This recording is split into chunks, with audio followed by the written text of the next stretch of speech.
Ce projet politique de santé s'appuie sur un contrat local de santé que je vais vous présenter très rapidement. Alors évidemment, je ne vais pas vous faire la lecture, vous l'avez devant les yeux, surtout que j'ai 10 petites minutes et le programme est chargé.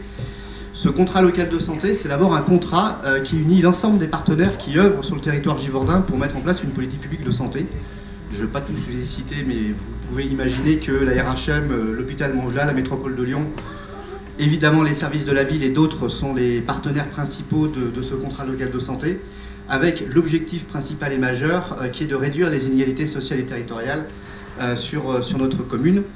Ce contrat local de santé a été élaboré pendant une année avec l'ensemble des partenaires. Il y a eu des ateliers, des groupes de travail, où on est parti du diagnostic de l'Observatoire régional de la santé qui a ciblé des problématiques majeures sur le territoire givordin, l'absence de médecins, les problématiques de diabète, les problématiques d'addiction. Vous les connaissez toutes les uns et les autres. Et en novembre 2019, le contrat local de santé a été signé fin d'année 2019 et mis en œuvre début 2020, quand la crise sanitaire nous a tous un petit peu tapé derrière l'oreille, ce qui fait que la mise en œuvre a été évidemment plus longue et plus complexe que prévu.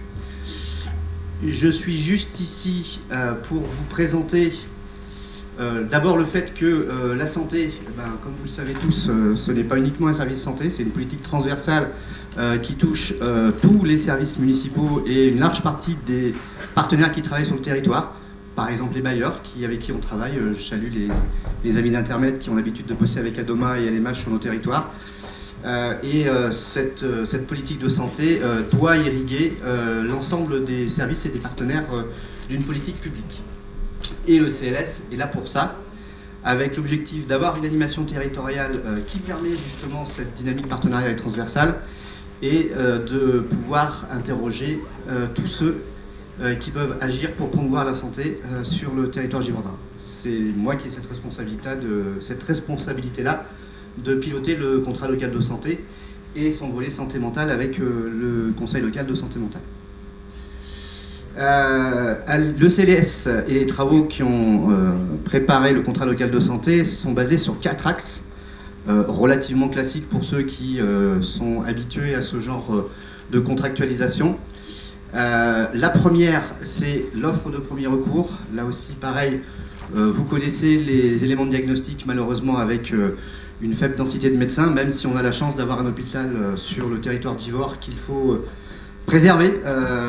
On connaît tous les problématiques des urgences en ce moment. Voilà, on a un hôpital qui est précieux et il faut le préserver. Et surtout qu'on a des partenariats avec les hôpitaux, avec l'hôpital de Montgelat qui sont forts. Et puis on a toutes les problématiques liées à la pénurie de médecins, tant les spécialistes que les généralistes. Et en même temps, on a une foultitude de partenaires sur le territoire. Moi j'ai bossé 10 ans avant Velin, je peux vous assurer qu'ici à Givors, il y a vraiment une dynamique partenariale qui est sans commune mesure avec beaucoup d'autres territoires. Et dans chaque objectif du contrat local de santé, il y a des actions concrètes à mettre en œuvre, dont celle que l'on va vous présenter aujourd'hui, qui doit répondre et à cette offre de premier recours avec la maison de santé pluriprofessionnelle, et aussi répondre à l'axe 2, dont je reparlerai juste après, qui est sur l'accès aux droits de santé. On a déjà mis en place, l'équipe municipale a déjà mis en place des actions fortes sur le territoire avec la permanence médicale Sud-Rhône, c'est pour les urgences et pour les traumatismes. Alors malheureusement, on n'est pas encore sur les médecins qui puissent suivre leurs patients, mais c'est déjà un premier pas qui a été réalisé en très peu de temps. Il y avait 2 médecins, il va y en avoir 4, je me retourne vers Raphaël si je ne m'abuse, qui vont arriver dans les prochaines semaines. Et pour le coup, ça rend un service extrêmement précieux aux Givordins. On a aussi Dentalway qui s'est installé dans les locaux de la SAGIM pour les urgences dentaires. Et puis on a aussi à côté de Pôle emploi et de la crèche, on a aussi un cabinet d'ortho. Donc en peu de temps, cette interrogation sur renforcer et travailler sur cette faible densité de professionnels a été prise à bras-le-corps. Et la MSP sera évidemment un point central et une action phare dans cet objectif-là. L'autre axe, l'axe 2, c'est favoriser l'accès aux droits de santé. Beaucoup de Givordins sont, alors pour beaucoup de raisons, très éloignés des parcours de santé, n'ont pas toutes les connaissances, on appelle ça la littératie le langage des uns et des autres, n'ont pas toujours les connaissances de qu'est-ce qui se passe, où est-ce que j'ai des droits, où est-ce que j'ai des partenaires, où est-ce que je peux me faire soigner, où est-ce que je peux me faire sensibiliser. Et l'un des objectifs aussi, c'est de permettre à tous les Givordins d'avoir un parcours de santé et en proximité d'accéder à ces parcours-là. On a mis en place avec l'ADES, l'association départementale d'éducation à la santé, la médiation santé. On a un médiateur santé qui vient au centre social tous les vendredis et qui travaille justement pour permettre, sur rendez-vous, pour permettre aux Givordins et aux Givordines de connaître leurs droits et de savoir où frapper, à quelle porte pour pouvoir se faire soigner ou pouvoir avoir accès à leurs droits de santé. L'objectif cette année, c'est de renforcer ce dispositif de médiation santé. Les discussions, les arbitrages sont en cours avec l'équipe municipale pour pouvoir élargir le panel, puisque les vendredis sont déjà pleins, comme vous pouvez l'imaginer. L'intérêt aussi du médiateur santé, c'est qu'il travaille avec tous les partenaires du territoire, ce qui fait que la santé, c'est un frein, évidemment, à beaucoup de sujets. Mais quand le médiateur discute avec un habitant, il ne parle pas tout le temps que de santé, il parle aussi de logement, il parle aussi d'alimentation, de problèmes scolaires, et donc ça permet aussi au médiateur qui travaille beaucoup avec les autres partenaires du territoire de pouvoir orienter l'habitant vers les partenaires. L'objectif de cette médiation santé, c'est qu'elle trouve évidemment toute sa place dans le futur tiers-lieu de santé dont on reparlera tout à l'heure. L'axe 3, favoriser les actions autour de la santé mentale. Alors ce sujet était déjà extrêmement fort avant la crise du Covid et c'était un point majeur des échanges qu'on avait eus pour préparer le CLS. Je ne vous fais pas de dessin sur la situation pendant cette période de Covid où les souffrances psychologiques et physiques d'une large partie des citoyens s'est aggravée, surtout les populations les plus fragiles. Et donc la santé mentale a été un point encore plus renforcé et plus majeur à traiter. Dans ce cadre-là, on a déjà un conseil local de santé mentale que je commence à coordonner et ce CLSM qui a une trentaine d'années est en train de prioriser des actions fortes pour cette année 2022 sur ces sujets-là. À votre agenda, du 10 au 22 octobre, on aura les semaines d'information de la santé mentale. Pour le coup, on va tenter d'avoir un programme ambitieux et surtout de pouvoir travailler avec les habitants. Puisque autant on connaît les besoins des partenaires, autant les attentes des habitants. Voilà, on en revient à ce qu'on disait tout à l'heure sur la question de la démocratie sanitaire. On est encore un peu faible. Et l'idée, c'est de profiter de ces semaines d'information sur la santé mentale pour se rapprocher des habitants et pour pouvoir créer des ponts et des liens avec eux.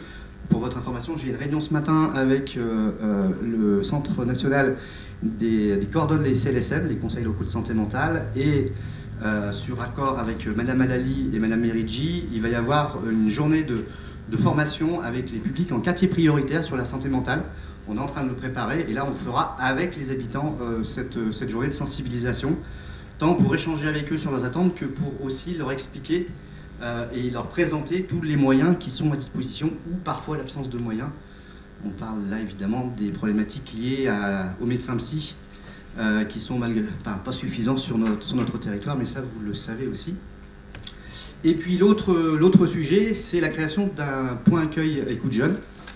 Je regarde toujours Chantal Renon parce que on en a parlé pendant des années et pour le coup on a un peu bataillé, mais ça y est, notre point accueil écoute jeune qui va être piloté par France Addiction, l'ancien AMPA qui tient le XAPA aux étoiles, va piloter le point accueil écoute jeune.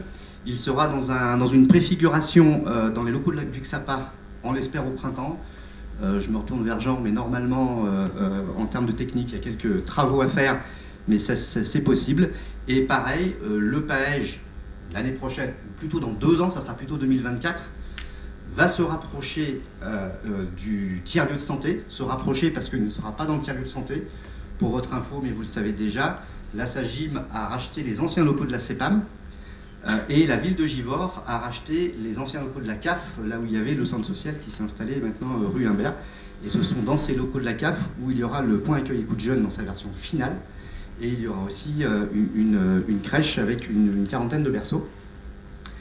Ce PAEJ, donc, on va avoir toute cette année pour le travailler ensemble, pour le partenariat, pour les contenus. Je regarde nos amis de la sauvegarde, puisque évidemment Christine Edon et ses équipes vont être sollicitées sur ce sujet-là, les écoles aussi. Donc on aura cette année-là pour travailler sur le PAEJ. Et puis on reviendra aussi sur le Conseil local de santé mentale, où un travail est en cours de redéfinition de ses contenus. Et enfin, le dernier axe, c'est l'axe 4, avec toutes les problématiques liées à la malnutrition, la mauvaise nutrition, et les activités physiques afférentes. Et on a commencé cette année un travail avec le pôle petite enfance et Aurélie Lacroix et Loïs Bonillot pour travailler sur un appel à projet de l'ARS, l'Agence régionale de santé, sur les problématiques de mauvaise alimentation et d'absence d'activité physique pour les 0-6 ans. C'est un travail qui fait l'objet cette année d'un diagnostic et d'un travail avec les habitants pour cerner les actions qu'on va devoir mettre en œuvre, qu'on pourrait mettre en œuvre. La phase diagnostic se terminera en juin et dès la rentrée, on passera à des phases un peu plus concrètes sur les actions à mettre en œuvre. Et pareil, évidemment, les actions autour de l'alimentation trouveront aussi leur place dans le futur tiers-lieu de santé sur lequel on va pouvoir travailler maintenant. Je vous remercie. Alors, merci à toutes et à tous d'être venus à cette réunion. Vous avez compris que donc la ville de Givors a sollicité sa SEM, qui est la SAGIM. La SAGIM, pour nous, c'est savoir agir et mobiliser. Ah oui, pardon, le micro. Oui, c'est mieux avec le micro, pardon Anthony. Oui, donc la SAGIM, qui s'appelle Société d'aménagement, etc., de gestion immobilière, avec un jargon, nous on préférait dire savoir agir et mobiliser. Et c'était un vrai challenge avec les élus et vous-même de justement tenir ce challenge.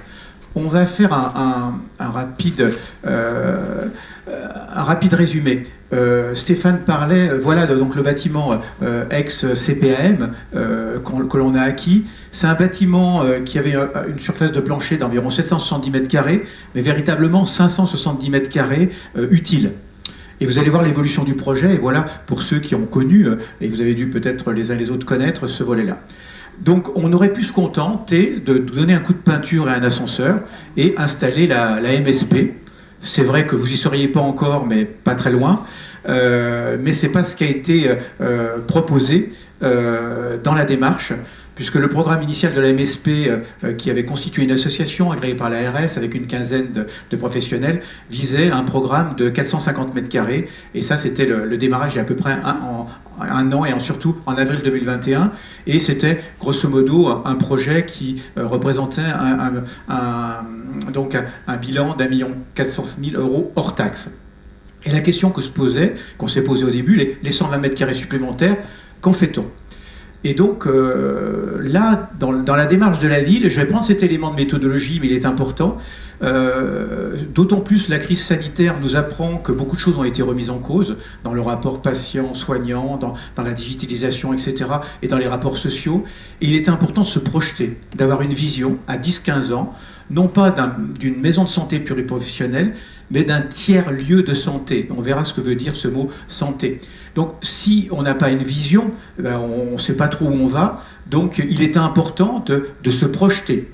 Le deuxième volet, c'est d'avoir une démarche de concertation interactive, en intelligence collective, en mobilisant l'ensemble des partenaires publics et privés. Et il semblerait que ça soit quand même assez unique au niveau de la métropole et même à l'échelle nationale, d'avoir poussé aussi loin la démarche de concertation et de co-construction du projet.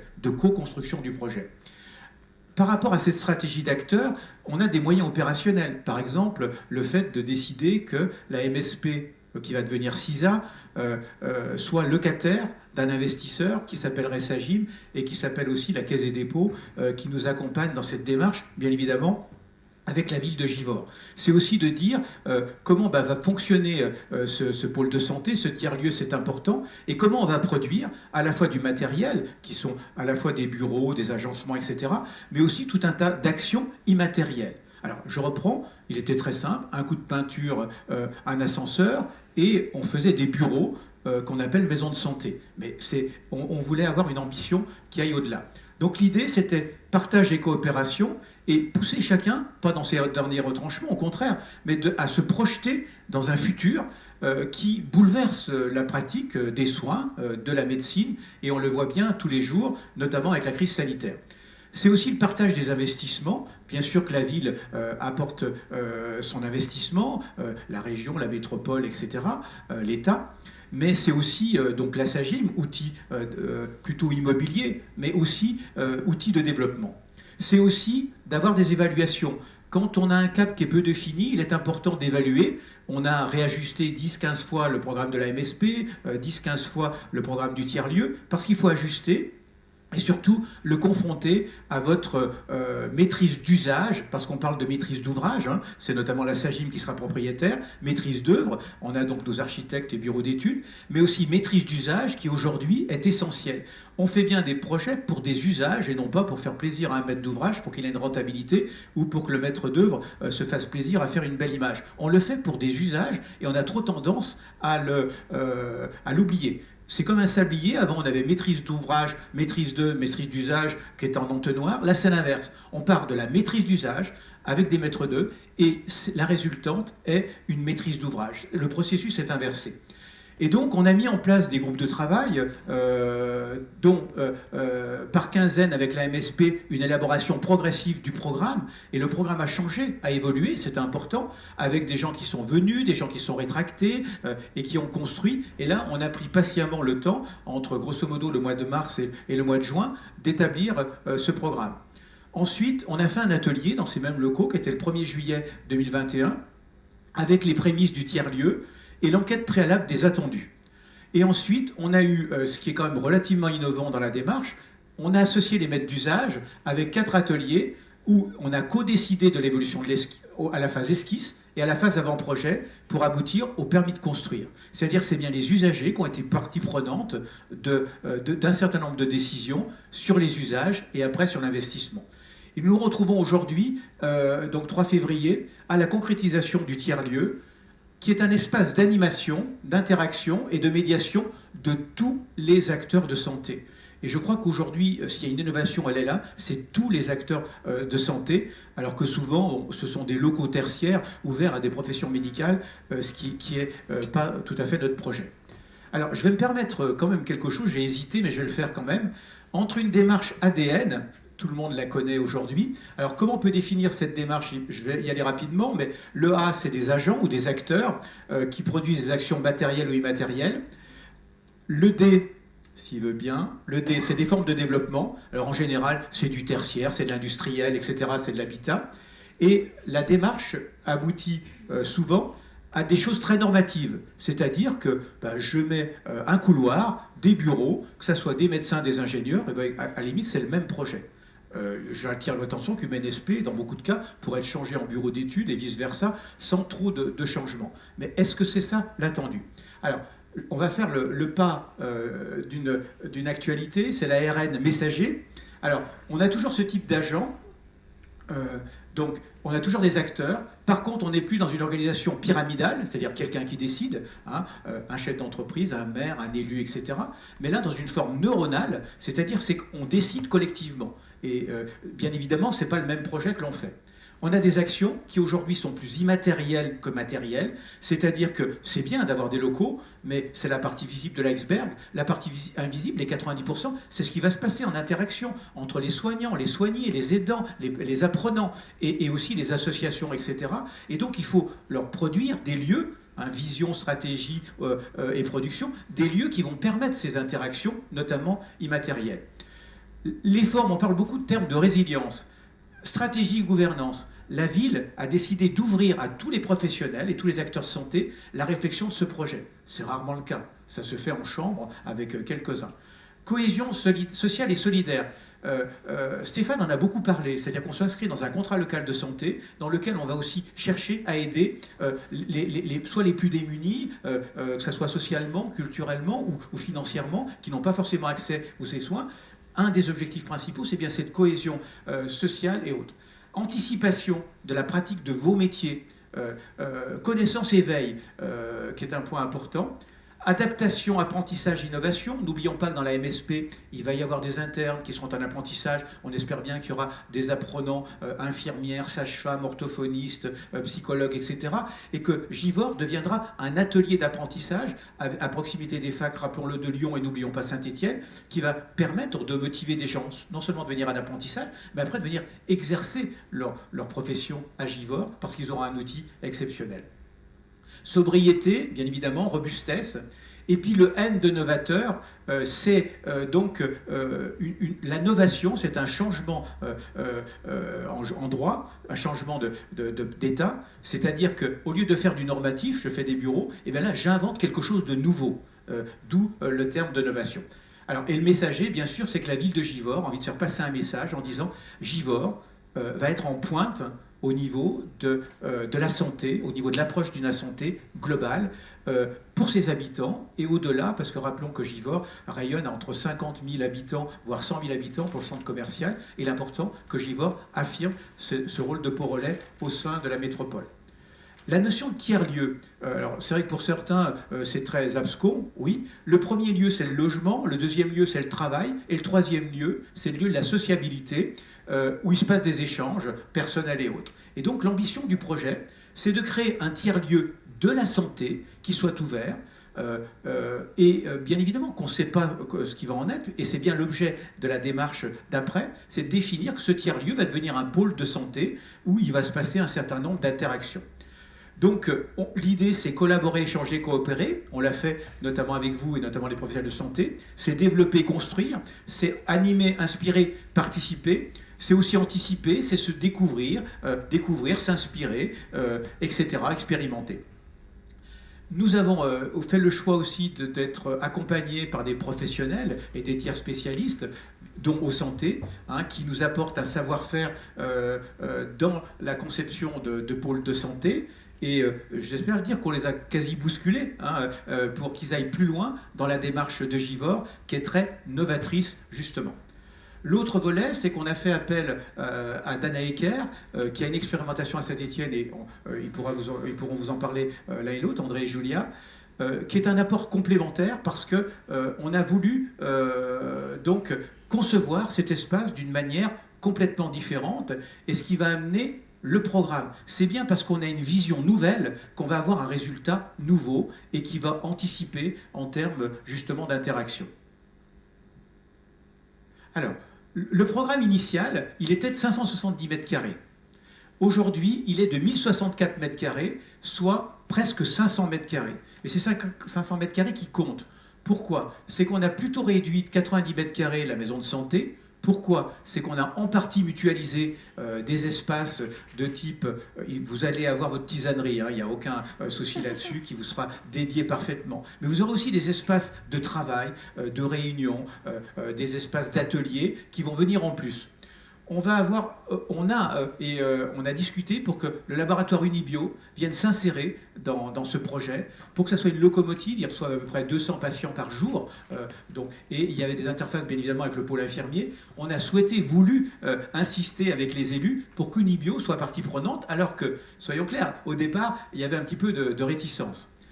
Ensuite, on a des locaux de tiers à louer, parce qu'on ne connaît pas toujours les utilisateurs. On a des demandes qu'on fait avec, par exemple, psychologues, ostéopathes, etc.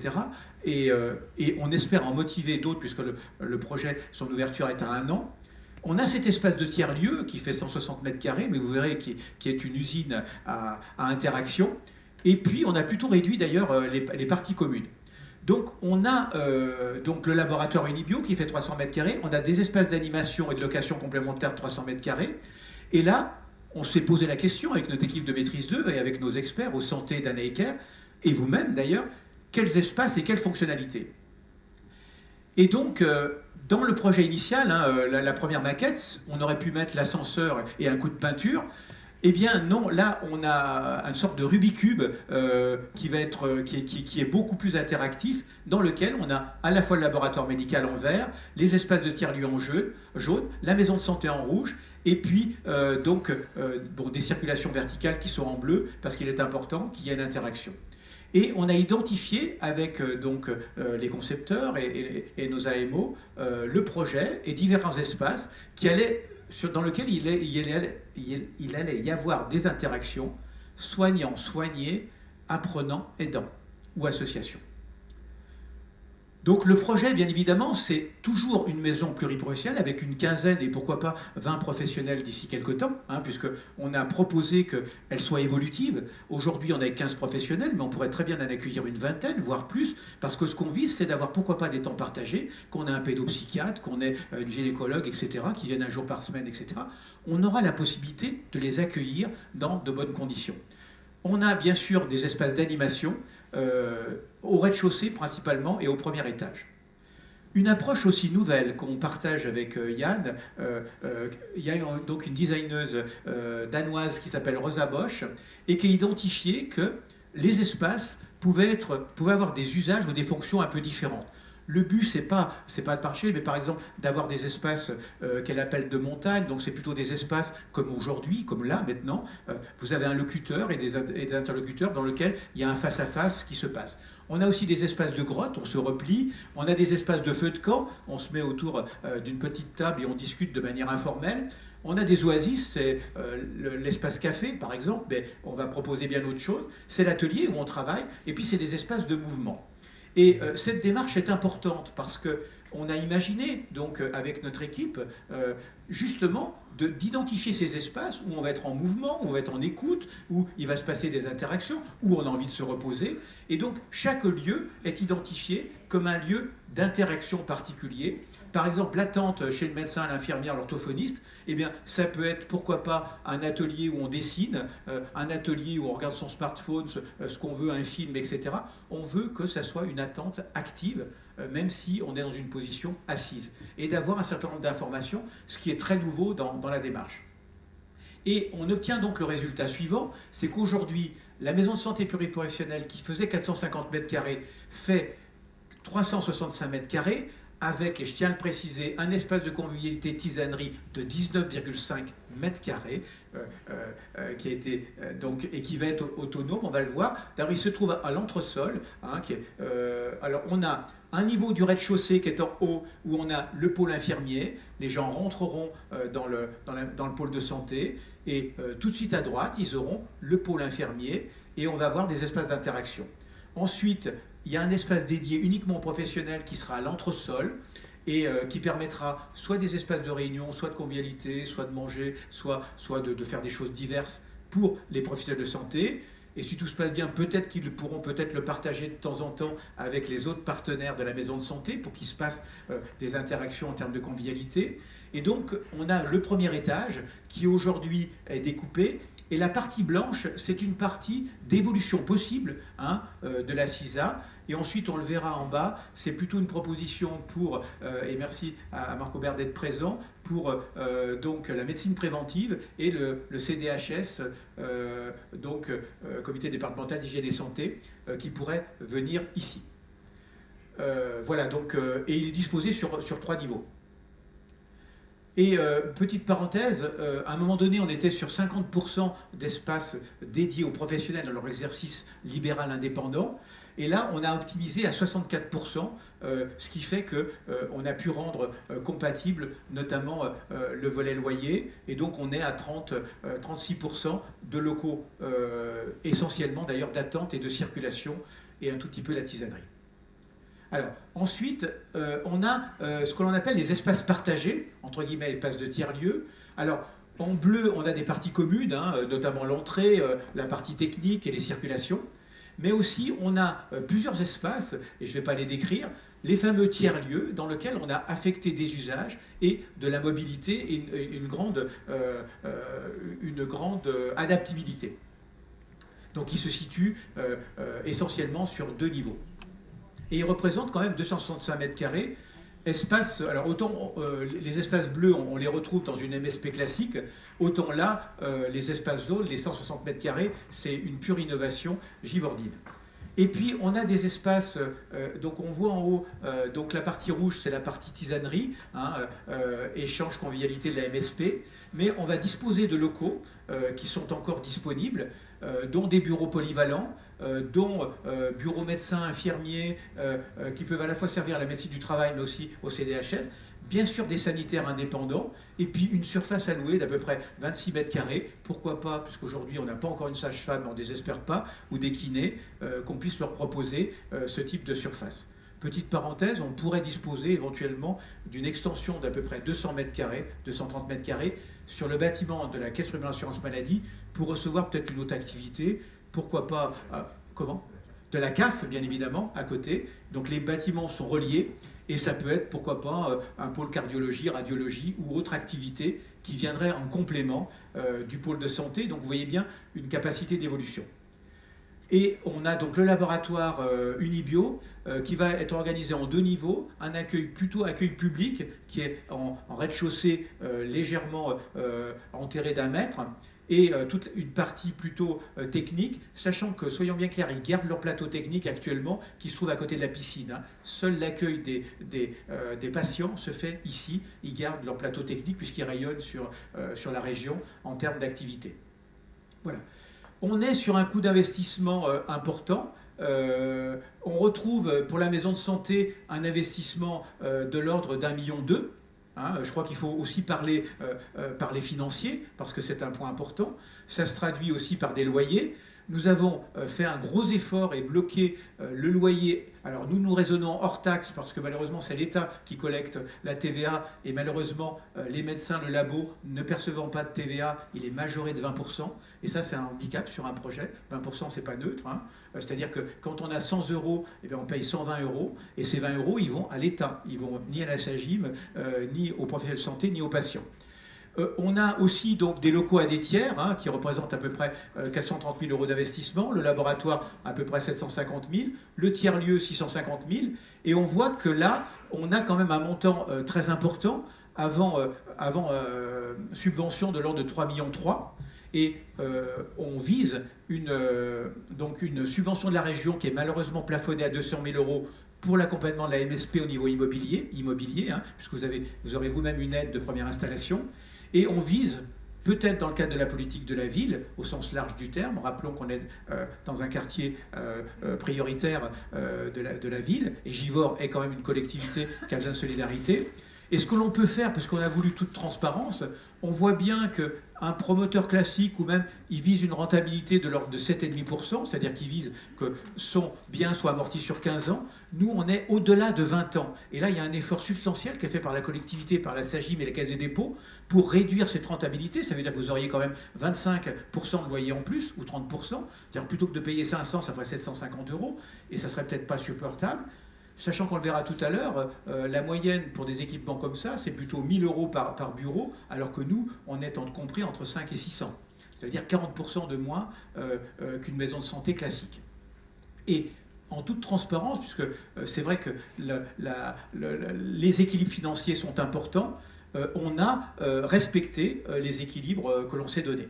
Par exemple, dans la maison de santé, c'est important d'en parler, pour un bureau classique de 20 mètres carrés, le loyer mensuel, c'est à peu près 520 euros, et avec des charges, c'est 664 euros, donc c'est pas rien, mais avec cet outil quand même exceptionnel, hein, c'est-à-dire que la maison de santé va pouvoir disposer de pratiquement 300 mètres carrés entre les parties communes et les espaces vraiment partagés, payera 40% de moins qu'une MSP où on faisant un bureau et des couloirs et une salle de tisanerie, ce qui n'est pas tout à fait la même chose. Et on a fait en sorte, que pour les bureaux polyvalents, eh bien, comme ils vont bénéficier des mêmes services, eh bien, on soit au même montant. Et ces bureaux polyvalents pourront, pourquoi pas, être dédiés à la MSP, si des professionnels qui peuvent être agréés dans la MSP pourront l'être. Petite parenthèse, un ostéopathe ne peut pas faire partie de la CISA et de la MSP. Une psychologue, oui. Donc, si on a un ostéopathe, il ne fera pas partie de la MSP et de la CISA. Par contre, si on a une psychologue, une sage-femme et autres, elle pourra en faire partie. Voilà, donc dans les éléments. Et puis, comme nous sommes accueillants et nous souhaiterions bien accueillir et le comité départemental et la médecine préventive, nous avons, sur la base de leur programme, on leur propose à la fois un espace d'attente généreux, bureau médecin, infirmier, sanitaire, circulation, etc., un espace de 50 mètres carrés qui est intéressant parce qu'il va se trouver au même niveau que la MSP et dans lequel il pourra, pourquoi pas, y avoir de fortes interactions. Donc, c'est un point qui nous semble important. Dans l'éclairé réussite du projet, on fera passer une grille, on vous demandera de l'évaluer. Je vais aller très rapidement. Est-ce qu'on a apporté les bonnes réponses en termes de définition des besoins? Est-ce que le pilotage qu'on vous a proposé était efficace, mobilisant et motivant? Est-ce que l'appui des tiers experts, notamment Eau Santé et d'Anna Ecker, ont été performants? Est-ce qu'on a suffisamment impliqué tous les acteurs concernés? Est-ce que la communication interne et externe a été efficace? Et ensuite, est-ce qu'on a suffisamment évalué pour ajuster le projet en mobilisant les maîtrises d'usage dont est parlé l'intelligence collective? Est-ce que pour faire accepter les changements et pour anticiper des pratiques évolutives, parce que le projet qu'on conçoit va être ouvert dans 1 an, mais dans 2-3 ans, les pratiques auront changé. Quand on voit la manière dont vous travaillez en 3-4 ans, c'est une révolution technologique et notamment digitale qui s'est passée et on a fait en sorte de l'anticiper. Ensuite, est-ce qu'on a mis en place des outils d'amélioration continue? Parce que l'idée, c'est que ce projet soit évolutif. Est-ce qu'on a su arbitrer à certains moments, parce qu'à un moment donné, on a dialogué, on pouvait avoir des points de désaccord, mais il a fallu trancher. Et surtout, est-ce qu'on a tenu nos engagements? Voilà la présentation de ce projet qui est ambitieux, qui est novateur. A priori, à notre connaissance, c'est un projet innovant à l'échelle de la métropole de Lyon, mais au-delà, à l'échelle nationale. Et le but, c'est, non pas pour se faire plaisir qu'il soit innovant, mais que ça soit un outil qui soit référent et qui place Givors comme un outil au service de la santé de tous et qui correspond au programme, au contrat local global de santé. Voilà cette présentation succincte et à moins que vous ayez quelques questions, on va passer la parole donc à André pour Daneker et à Yann qui vont vous expliquer le volet conception du tiers-lieu. Avant qu'ils se préparent, est-ce qu'il y a quelques questions? Madame Lannery, je suis infirmière éducation nationale. Vous parliez de classes pour la prévention. Est-ce que vous avez pensé à un local ou à un lieu pour la médecine scolaire? Alors, pas encore, voilà, ça y est, on coche. On a des locaux disponibles, bien évidemment. Alors, ce qu'il faudrait qu'on sache, et c'est vrai qu'on est attentif avec la ville, notamment, on a nos élus, puis Thierry Grimm qui est là, c'est de dire, parfois, vous n'avez pas des besoins permanents. C'est-à-dire, vous avez besoin de quelques heures, etc. C'est comment on partage des locaux, parce qu'on ne va pas faire ça, mobiliser pour 3 heures par semaine un local tout seul. Donc, l'idée, c'est la mutualisation. Et donc, on est partant, Ramona va le cocher, bien évidemment, puisque la médecine préventive concerne, on est d'accord, les salariés des collectivités locales, qui est un public particulier. Le public scolaire est un public particulier. Et j'ai assisté, j'imagine comme vous, au contrat local de santé. Et on a vu qu'il y avait d'énormes demandes au niveau du scolaire. Et il y a un axe santé mentale. Bien évidemment, vous avez toute votre place. Et on vous trouvera une belle place dans quelque chose de très dynamique. Oui, alors effectivement, l'objet c'est de regrouper des visites médicales destinées aux agents des collectivités territoriales environnantes dans un lieu unique. À la fois donc par confort pour le médecin de prévention et l'infirmière de santé au travail. Vous savez que c'est quand même une profession qui souffre d'une grave pénurie, donc il faut effectivement pouvoir leur proposer des conditions de travail correctes, voire dignes. Et donc ça, c'est un point important. C'est également rationaliser le temps médecin, donc en évitant que le médecin multiplie ses dépassements entre les collectivités territoriales environnantes, et qu'il ait également, j'allais dire, un cabinet digne de ce nom pour accueillir les agents, donc à la fois pour des raisons sanitaires, que l'on comprend bien, qui sont renforcées depuis 2 ans, et puis également par respect, j'allais dire, pour les agents territoriaux qui sont reçus. Donc voilà, nous on souhaite effectivement pouvoir bénéficier alors de manière partagée, bien sûr, pas de manière permanente. On souhaite pouvoir partager effectivement ce cabinet médical. L'objectif est de recevoir à peu près 5 à 600 agents par an. Voilà, donc je répète, c'est un projet qui est ambitieux, mais il est ambitieux parce que aussi tout le monde a joué le jeu.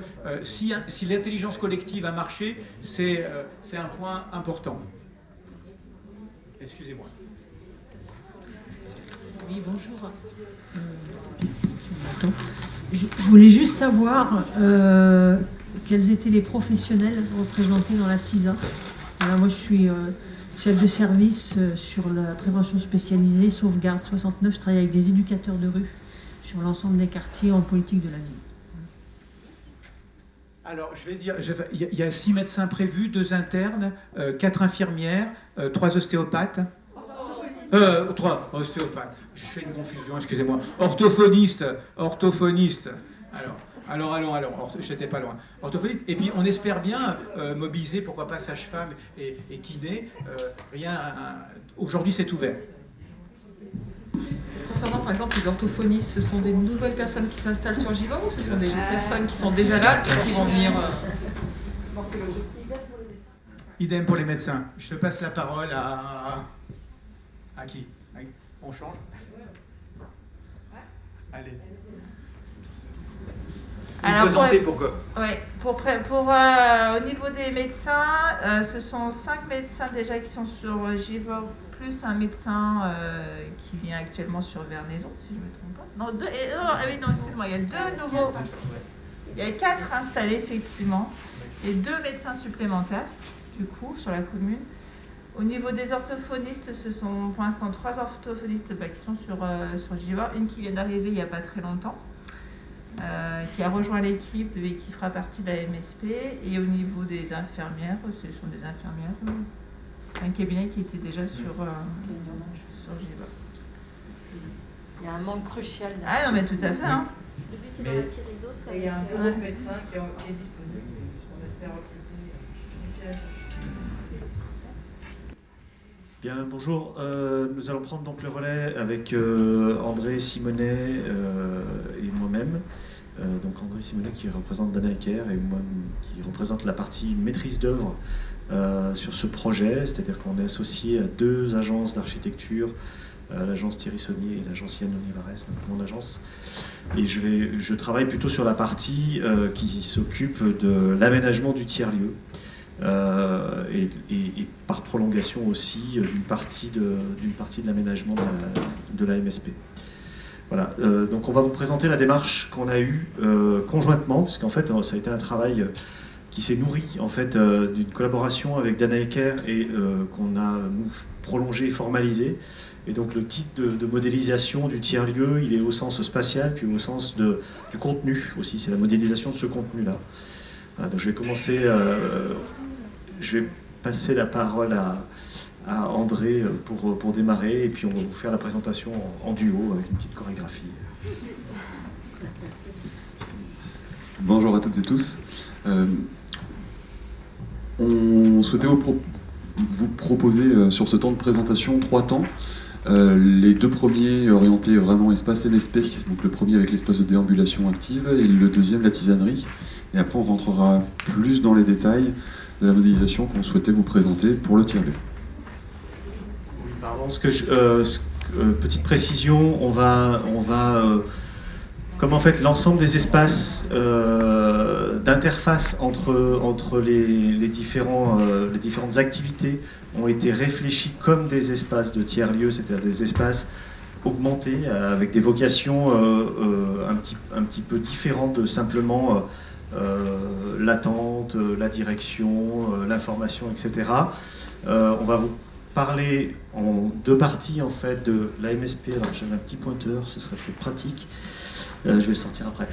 En haut, vous avez le schéma qui correspond donc aux espaces de la MSP, et en bas, vous avez le schéma qui correspond aux espaces du tiers-lieu. Donc on va vous parler de cette première partie-là, et ensuite on focalisera sur le tiers-lieu, qui est quand même l'objet principal, on va dire, de cet échange.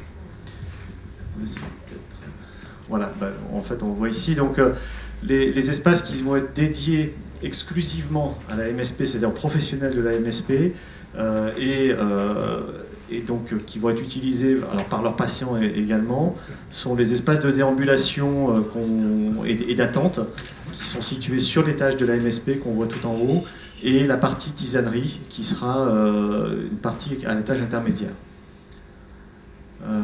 Alors on voit ici, vous avez en bleu la partie qui correspond aux espaces d'attente et aux espaces de circulation. Je vous demande 2 petites secondes, je vais chercher, voilà, j'attrape un pointeur, ce sera plus simple. Voilà. Donc vous avez la partie secrétariat, la partie accueil ici, enfin deux espaces d'accueil pour la MSP, un ici qui va être plutôt dédié à cette partie-là et un ici qui va être plutôt dédié à cette partie-là, mais qui vient en complément en fait, qui viennent en complément l'un l'autre, avec un accès par l'escalier ici ou un accès par l'ascenseur ici. En fait, on va faire je vous explique très vite, puis après je vous ai illustré en fait ces espaces-là. Donc dans le fonctionnement, on a l'attente ici, l'attente là, et ensuite une attente secondaire qui va être donc avec un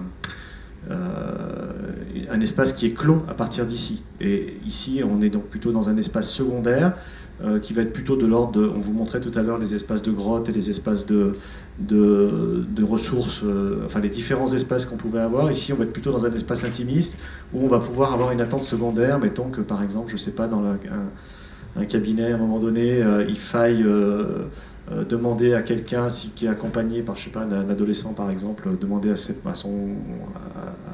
aux parents qui sortent, il pourra attendre dans cet espace-là, qui ne sera pas juste un petit couloir, mais où il y aura des assises, mais je vous montrerai après.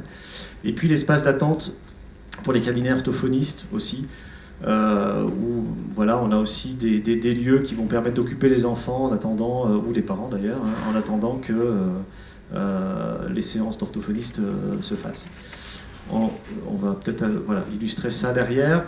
Donc l'espace d'attente qui se trouve à l'entrée avec le secrétariat ici, donc qui va être un espace qui sert avant tout d'espace d'attente, on est bien d'accord, hein, mais où on peut imaginer en fait des installations qui permettent aux enfants d'être occupés, d'être actifs, d'avoir des assises qui sont des assises un peu relief, qui permettent d'être à la fois de s'installer, mais à la fois d'être dans des positions un peu différentes. Et puis l'espace orthophonie, on se retrouve à l'arrière en fait ici, où on pourrait imaginer à la fois sous ces assises du rangement, et puis éventuellement des endroits où pareil on peut occuper les enfants avec des tableaux dérouleurs pour dessiner, et en fait aussi du réseau, bien entendu, dans tous ces espaces-là Wi-Fi, s'il y a besoin de se connecter. Dans le couloir d'attente qui correspond plutôt au cabinet des médecins, donc vous avez différents systèmes d'assises qui permettent d'attendre un petit peu à l'écart, un petit peu. Alors, on n'est pas dans cette ambiance-là où c'est une ambiance collective. Ici, on est dans des ambiances d'attente un petit peu plus individuelles, où on peut s'isoler et se mettre on va dire dans certaines conditions un petit peu pour attendre. Sachant que c'est toutes des attentes qui sont très, très courtes, en fait, très temporaires. Donc ça occupe les lieux. Ce que j'ai oublié de vous dire, alors à la demande, en fait, il faut qu'on l'étudie par contre en termes de réseau, mais à la demande on peut venir sur le plan s'il te plaît. Voilà, merci. À la demande de la MSP, on a intégré un toilette potentiellement dans ce couloir-là qui pourra servir si vraiment nécessaire. Alors sachant qu'on en a ici aussi, hein, mais on peut éventuellement avoir quelque chose de plus proche ici. Ensuite, on descend à la tisanerie. Donc là, on est sur des espaces. Donc, on peut descendre, s'il te plaît. Merci. Voilà. Donc là, on descend d'un demi-niveau, à peu près, enfin de 2 paliers. C'est-à-dire qu'ici, on accède à l'espace d'en haut. Ensuite, on descend ici, on accède sur ce palier-là. Et on a donc réservé un espace tisanerie avec une petite kitchenette, lave-vaisselle, de quoi cuisiner, bien entendu éclairé naturellement. Espace de repos. Alors aujourd'hui c'est meublé comme ça avec un canapé, 2 tables et 6 chaises, un petit flipper. Il peut y avoir, voilà, ça peut être un espace convivial à travailler, à faire, je sais pas, un baby-foot, un machin, histoire de se changer les idées entre midi et 2. Et c'est vrai que du coup la tisanerie, pour le tiers-lieu, ça peut être on a utilisé le mot interface, c'est-à-dire si jamais on souhaite vous communiquer les activités, ce qui s'y passe, ce qui se développe, ça peut être l'endroit où on pourrait faire de la signalétique ou prendre le temps d'échanger avec vous par moment, pour faire de l'information collective éventuelle. Mais vu que c'est votre espace, ce sera à vous de choisir si c'est faisable ou pas.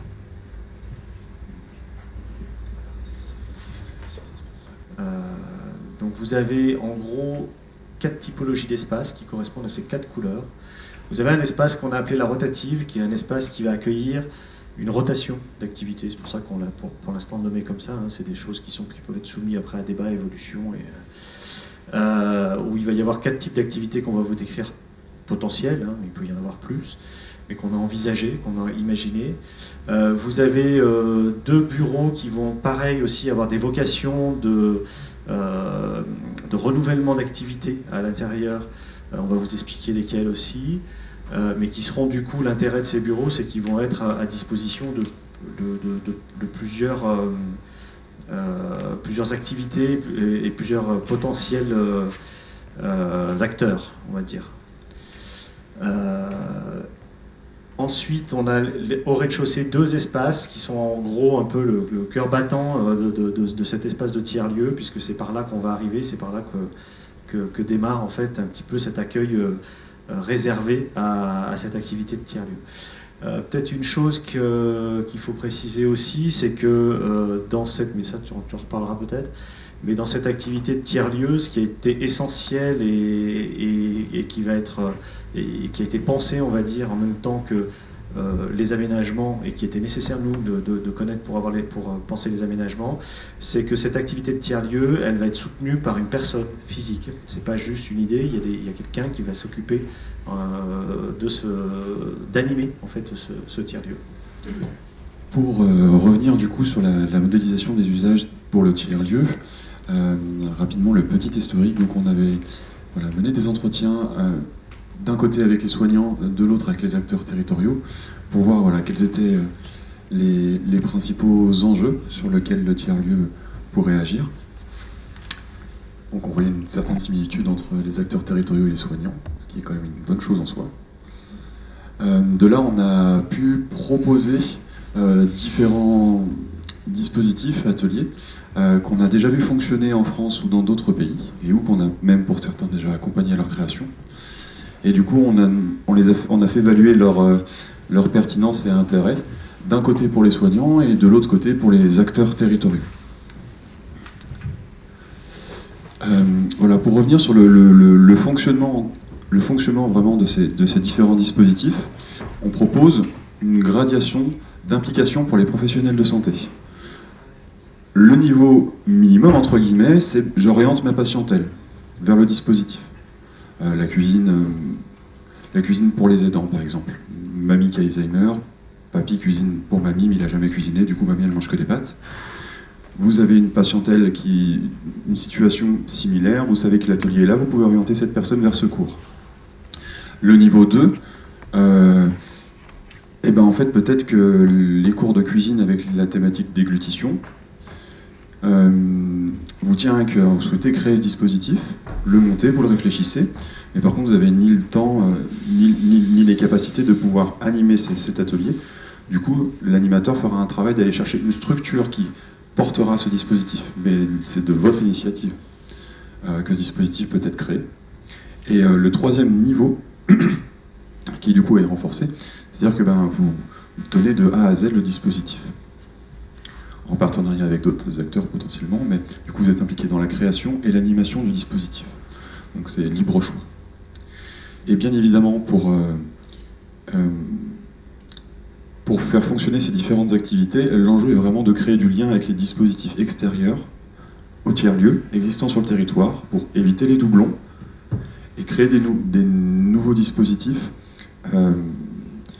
en les réaxant sur la thématique de la santé. Pour le fonctionnement du tiers-lieu, comme le disait très bien Yann, effectivement, il y aura une mission d'animation et de coordination pour faire fonctionner le tiers-lieu.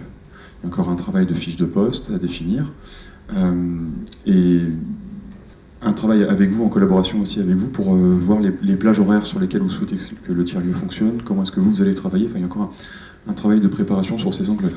Du coup, les différentes thématiques qu'on avait ciblées sur lesquelles le tiers-lieu va pouvoir répondre, donc le côté cuisine créative, pôle aidant, pôle interculturalité, la notion de parcours de soins, de pôle apprenant, une agora ouverte, coworking projet, un espace de prévention santé, un espace de convivialité, la thématique de la santé mentale, bien évidemment, l'obésité, le cancer, l'écosystème d'acteurs, la pédopsie, l'attractivité pour les professionnels de santé et la guidance parentale. Voilà des entretiens qu'on a pu mener avec vous tous, qui est vraiment ressorti comme ingrédient qui doit être au cœur du tiers-lieu. On pourra toujours en implémenter d'autres, il n'y a pas de souci. Merci. Donc pour vous présenter le premier espace, donc la rotative, c'est vrai qu'on se retrouve dans un espace qui aurait 3 formats. Donc le format atelier, on voit bien les tables, voilà, quelques îlots de tables. Le format plutôt scène pour l'expression libre, expression orale, par exemple, ou une conférence.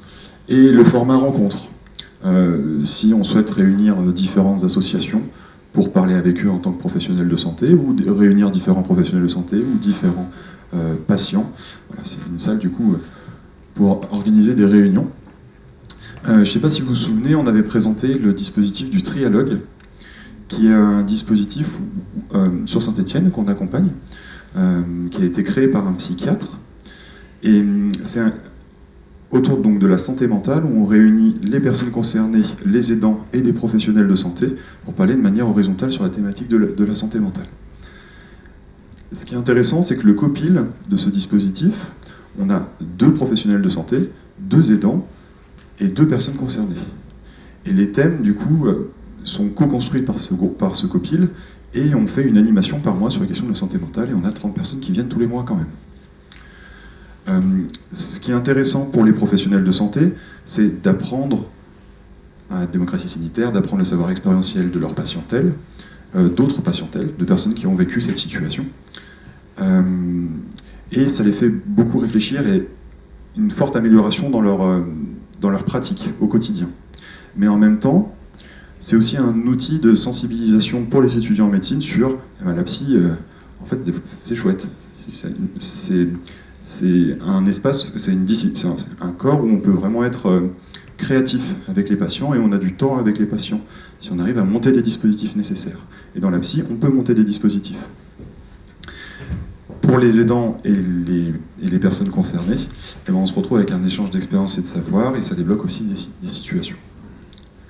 Du coup, le trialogue pourrait très bien être accueilli sur le format rencontre, mais si on souhaite faire une présentation grand public en amont à d'autres acteurs, on pourrait utiliser le format scène. Et les formats ateliers, ça peut être des micro-groupes de travail sur des thématiques différentes dans le champ de la santé mentale.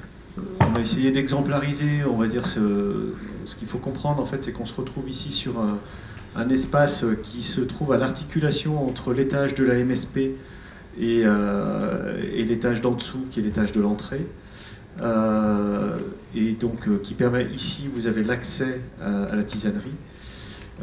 Et donc l'intérêt de la localisation de cet espace-ci, c'est qu'en fait, il peut être utilisé justement par les professionnels, on va dire en étant en lien directement, depuis l'espace de la tisanerie ou depuis leur cabinet, et d'aller chercher des patients, on va dire directement aussi à l'entrée. Donc il est vraiment à l'interface entre les deux. Donc cette situation, elle est plutôt intéressante pour ça. Il regrouperait à peu près maximum 19 personnes, ce qui permet donc d'avoir plusieurs configurations qu'on a essayé d'illustrer. Donc des configurations très ouvertes où on peut installer des tables, donc on serait plutôt sur du rangement à l'arrière ici, on pourrait sortir donc du mobilier à cet endroit-là, et puis travailler sous format d'atelier. Donc là ça peut être très ouvert, ça peut être organisé par les professionnels de santé, il peut y avoir des invitations pour des ateliers de workshop ou des choses comme ça autour, je sais pas, de l'art-thérapie ou quel que soit le sujet, donc c'est un peu l'idée. Ensuite, ça peut être un espace qui peut être dédié justement pour exposer des choses, donc là on est plutôt dans une configuration où effectivement il y a il y a un orateur et puis des gens qui écoutent, donc là on est dans ce qu'on appelle le format scène. Et ensuite, dernier format, où il y a vraiment une organisation type trialogue, et on est sur des ateliers dédiés où effectivement la parole tourne, il y a une forme il y a une forme d'écoute mutuelle et de partage en fait à ce moment-là. Mais il peut y en avoir plein d'autres du coup. Simplement ces 3 possibilités, on va dire que il y a une polyvalence en fait de cet espace-là qui permettra d'adapter justement les différents formats que vous pouvez être amené à penser après derrière, auxquels on n'a pas forcément pensé non plus tout de suite, quoi. Excuse-moi, Yann. Oui. C'est un espace qui est fermé quand même ou pas? Oui, il est fermé, ouais. Là, pour les besoins de la compréhension, il est ouvert, mais ce sera quelque chose qui sera fermé et qui sera isolé phoniquement, notamment. Ouais. Du coup, un second espace. Donc voilà, 2 bureaux qui auront une diversité d'usages aussi. On pourra faire au rez-de-chaussée, il y aura un pôle aidant et un pôle interculturalité.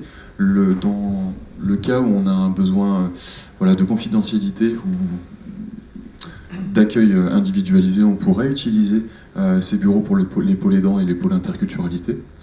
Ça peut être aussi un lieu pour structurer des projets, réunir différents acteurs autour de la table, comme par exemple la question de l'aidance ou de l'interculturalité.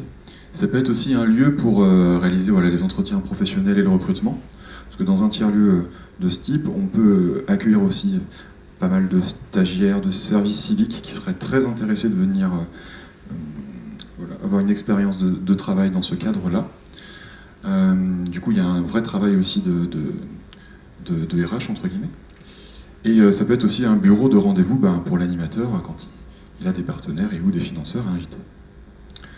Dans le deuxième espace qui est un petit peu plus grand, on pourra amener une réflexion sur le coworking. Est-ce qu'on pourrait accueillir des porteurs de projets, soit d'un service ou d'un produit en économie sociale et solidaire et associatif, qui aimeraient être au contact de professionnels de santé et de potentiels bénéficiaires. Donc c'est des projets peut-être à sélectionner par leur pertinence. Et peut-être que ça peut être intéressant de les avoir sur place. Donc ça, pareil, c'est quelque chose qui mérite réflexion. Mais dans tous les cas, ça peut être aussi l'espace pour les formations interprofessionnelles et un espace où on pourra avoir le matériel pour les captations vidéo et photos. Pareil, en fait, on vous a illustré 3 situations potentielles. Alors, on peut aussi envisager, je ne sais pas si la situation, ce qu'on ne souhaite pas, mais sanitaire se reproduit, avoir de la télémédecine à un moment donné, et avoir tout le matériel, on va dire, à disposition, qui peut être fait comme ça, mais aussi organiser des échanges avec des gens qui sont en visio par ailleurs, et du coup avoir cette possibilité. Alors on est sur un format, en fait, l'idée c'est qu'on est sur un format par rapport à la rotative, on est sur un format d'espace plus réduit. Donc on est moins nombreux, la rotative c'est une autre configuration d'espace, et ça permet cette souplesse de basculer d'un espace à un autre, avec des activités qui peuvent se ressembler aussi des fois. Voilà, un espace d'accueil, comme on disait, de coworking, peut-être pour accueillir des internes potentiels, pour pouvoir avoir un espace de travail en dehors du cabinet pour ceux qui accompagnent, on va dire, qui viennent en formation ou en stage. Et puis voilà, après un espace de captation, ce qu'on disait vidéo, alors qui peut servir de plein de façons. On peut imaginer, on avait évoqué à un moment donné, et ça c'est dans les développements futurs possibles de l'espace de tiers-lieu, mais on peut imaginer qu'il y ait autour d'un site internet qui communique sur les activités du tiers-lieu, qu'il puisse y avoir des podcasts, qu'il puisse y avoir peut-être des échanges qui soient faits, des choses qui soient diffusées à travers ce site-là. Ça pourrait se faire, ça pourrait potentiellement être le site où ça peut se faire, enfin un des endroits où ça peut se faire, sachant qu'on réserve en bas, dans le sous-sol, enfin le demi-sous-sol du bâtiment, une régie, un espace où on va pouvoir stocker aussi tout ce matériel-là, qui sera aussi à disposition de la personne qui gérera le tiers-lieu. Parce que tout ça, c'est aussi tout un équipement qu'il faut basculer d'un endroit à un autre à chaque fois. Donc il y a un espace de stockage par rapport à ça qui est ici, voilà, qui est la fameuse régie animateur, avec le bureau de l'animateur potentiel qu'on aurait mis ici. Du coup, nous voilà dans le truc. Sur cet étage où il y a donc 2 espaces, pardon. Donc à gauche, voilà plutôt le volet cuisine créative. C'est des raies de rue, hein. On est au niveau de la rue. Au niveau de la rue, pardon. Et du coup, on va retrouver, je vais prendre ton pointeur. Donc ici, on va l'entrée est par là. Ce qui est intéressant sur ces espaces, c'est qu'en fin de compte, on est vraiment en termes de flux et de visibilité des dispositifs à l'endroit le plus adapté. C'est pour ça qu'on a réfléchi à créer le pôle aidant et interculturalité à cet endroit, pour que toute la patientèle qui monterait dans les MSP, soit par les escaliers, soit en prenant l'ascenseur, pourrait être au moins sensibilisée sur la question de l'aidance et de l'interculturalité. Quand on parle d'interculturalité, c'est aussi la barrière de l'accès aux soins quand on est allophone, quand on ne maîtrise pas parfaitement la langue française. On a un espace du coup un petit peu plus convivial, peut-être aussi pour accueillir les familles. Quand on a des mères avec des enfants en bas âge et qu'on veut parler de la thématique de l'aidance ou de l'interculturalité, voilà, ce sera aussi un espace dédié. Et on peut imaginer aussi de la guidance parentale dans cet endroit pour les plus jeunes, et de la guidance parentale peut-être quand c'est avec des ados dans la rotative par exemple. C'est tout aussi envisageable. Du coup oui, voilà, on exprimait là avec les flèches le fait qu'effectivement on a une vraie visibilité pour les personnes qui rentrent dans les MSP par les escaliers ou par l'ascenseur sur ces deux dispositifs. Donc ici, la cuisine, voilà, le comptoir d'hospitalité et la cuisine créative, qui est un espace modulable où on peut fermer la cuisine et du coup l'utiliser plutôt comme un espace de conférence ou d'atelier ou d'échange, mais on peut aussi ouvrir la cuisine pour pouvoir orienter des cours de cuisine thérapeutique sur cet axe. Ici on a donc le pôle des aidants, qui est le comptoir des aidants et de l'interculturalité, et là les différents espaces pour les enfants et les grands, avec deux petits espaces ici un petit peu plus intimes. Donc oui, pour résumer les objectifs du comptoir de l'aidance et de l'interculturalité, ici, ça va donc de renforcer les liens avec les acteurs du territoire sur l'aidance et l'interculturalité. On va pouvoir convier, ça va être un totem, un endroit identifié et identifiable pour les acteurs et pour les aidants. Du coup, on pourra accueillir et orienter les aidants et travailler sur l'accessibilité aux soins pour les allophones, et notamment sur la prévention santé aussi. Lutter contre l'épuisement des aidants, si on les sensibilise sur la question de l'aidance en amont de leur phase de rupture physique, psychique, émotionnelle et ou économique. On fait un gros travail, on évite des hospitalisations, des mises en EHPAD inappropriées, on évite d'avoir des aidants qui craquent et qui tombent malades. La majorité des aidants décèdent avant l'aider et ont une prévalence de problèmes de santé supérieure à la moyenne nationale. Donc il y a un vrai travail de prévention à avoir sur les aidants, aussi bien pour ce qui est physique que psychique. Et du coup, ça permettra de travailler sur une notion de parcours de soins. Si on a des aidants bien formés, on a des parcours de soins plus solides, plus structurés. Du coup, voilà des espaces un petit peu plus intimes où les différentes associations, si elles souhaitent échanger de manière plus individualisée avec les personnes, c'est tout à fait envisageable. Sur ces deux endroits, une niche, on pourrait dire. Voilà la présentation du kiosque, du comptoir kiosque, qui du coup permettra, peut-être sous un modèle d'organisation début de semaine thématique aidant, fin de semaine thématique interculturalité, sur un même lieu d'informer le public et de pouvoir les orienter par la suite. L'objectif, c'est que ce soit les associations du territoire aussi qui puissent se saisir de cet outil, que ce soit un vrai outil pour elles pour pouvoir capter des personnes qui n'ont pas encore pris conscience d'être aidants et de pouvoir les orienter vers leur propre dispositif ou d'autres dispositifs. De même pour l'interculturalité, ça pourrait être assez intéressant d'avoir par exemple une association des turcophones, une association des arabophones, qui puissent être présents aussi pour travailler sur la prévention, qui elle n'a pas de problème de confidentialité, traduire des campagnes de prévention santé, c'est quand même un beau travail, mais aussi pouvoir conseiller les personnes sur les bons termes à utiliser avec le médecin en langue française, et dans un cas d'engagement supérieur, et c'est toujours à co-construire, voir si on pourrait avoir des référents dans des traductions dans le cadre de consultations. Là, on rentre dans un autre degré d'implication des associations, mais dans tous les cas, l'idée c'est qu'ils puissent utiliser ce kiosque, et tout le travail de l'animateur, ça va être de fédérer les acteurs du territoire sur ces enjeux-là.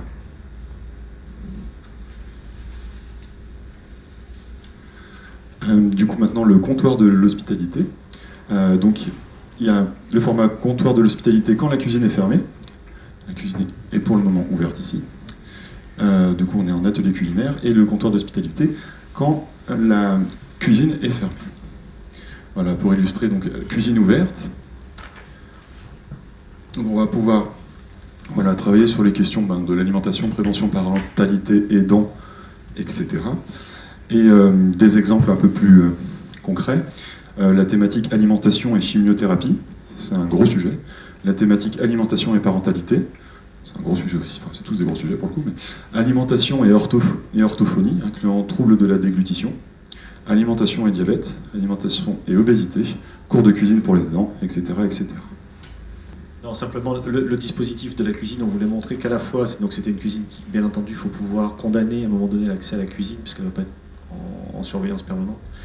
Donc en fait, le dispositif, simplement, c'est de pouvoir fermer la partie qui chauffe et la partie d'accès à l'eau, et du coup, ça devient une assise et ça permet d'organiser l'espace un petit peu autrement. Donc il y a une modularité de l'espace qui joue de ça. Moi, ce que je voulais ajouter simplement là-dessus, je vais revenir un tout petit peu en avant sur l'espace du rez-de-chaussée, parce qu'il est important. Je peux voir, merci. Deux choses, en fait, c'est que on a travaillé l'espace de façon à ce en fait, c'est vraiment l'espace du rez-de-chaussée d'accueil, donc c'est vraiment un espace hospitalier, c'est l'espace de l'hospitalité de ce programme. Et donc du coup, on a fait en sorte qu'il y ait une forme de lisibilité. L'hospitalité passe par là, c'est-à-dire qu'il n'y a pas besoin de lire des écriteaux pour comprendre comment les choses s'organisent. Il y a une forme, on rentre ici, et il y a une visibilité comme ça de ce qui se passe. Là, il y a une transparence derrière ce comptoir, on voit qu'il y a quelque chose derrière, qu'on veut relativement accueillant et chaleureux, donc avec deux espèces de loges ici, mais aussi un espace où les enfants peuvent attendre pendant qu'on est occupé, par exemple, à discuter avec la personne qui est derrière le comptoir. Donc, il y a des espèces de rangements, enfin ça se range, tout ça, ça peut se ranger dans un grand meuble au fond, ces espèces de petites maisons, mais on peut les sortir, jouer avec, il y a des poufs, etc. Et à un moment donné, on peut aussi avoir dans cette configuration-là la possibilité de projeter, ici. Là, on a des panneaux d'information ici et là aussi, donc on peut avoir des informations qui circulent sur des panneaux rétroéclairés. Et puis on voit tout de suite effectivement l'accès, enfin la cuisine ici, et un des intérêts de l'avoir positionné à cet endroit-là, c'est outre le fait qu'on peut s'asseoir, on peut avoir un public qui va pouvoir voir ce qui se passe en fait ici, c'est que c'est un espace vitrine par rapport à la rue. C'est-à-dire qu'ici on donne sur la rue, en fait toute cette partie-là est vitrée, et elle donne sur la rue, et du coup depuis la rue, on a une forme de vitrine sur l'activité du tiers-lieu, qui est une chose importante aussi, puisque c'est un lieu qui se veut ouvert et transparent, et qui invite. Enfin, l'idée c'est d'inviter quand même à venir se renseigner ou à venir discuter avec ce qui va se passer autour de ce comptoir, notamment ici. Et de mettre les gens en disposition de se sentir accueillis, à l'aise, et que ce ne soit pas quelque chose qui instaure une distance, mais au contraire qui invite, quoi. Voilà. Du coup, pour illustrer cette modélisation, on vous a proposé une simulation d'une semaine un peu type, dans un premier temps découpant les différentes activités par espace, et puis après on a le planning général, et vous allez voir, il peut être assez rempli. Sur la pièce de la rotative, voilà, on a mis des petits codes quand format atelier FA, format scène FS, format rencontre FR. On peut voir que le lundi, par exemple, ça pourrait être une salle réservée pour l'expression libre en orthophonie, si c'est quelque chose de pertinent. Un temps de trialogue sur la santé mentale, mais ça peut être un trialogue sur d'autres thématiques, ça peut être sur le cancer, par exemple.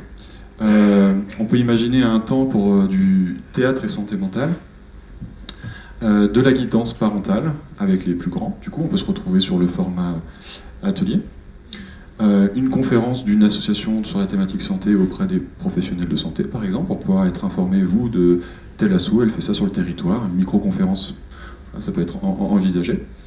Et du coup voilà, on se retrouve avec un planning sur la rotative, c'est vraiment pour illustrer un peu le champ du possible,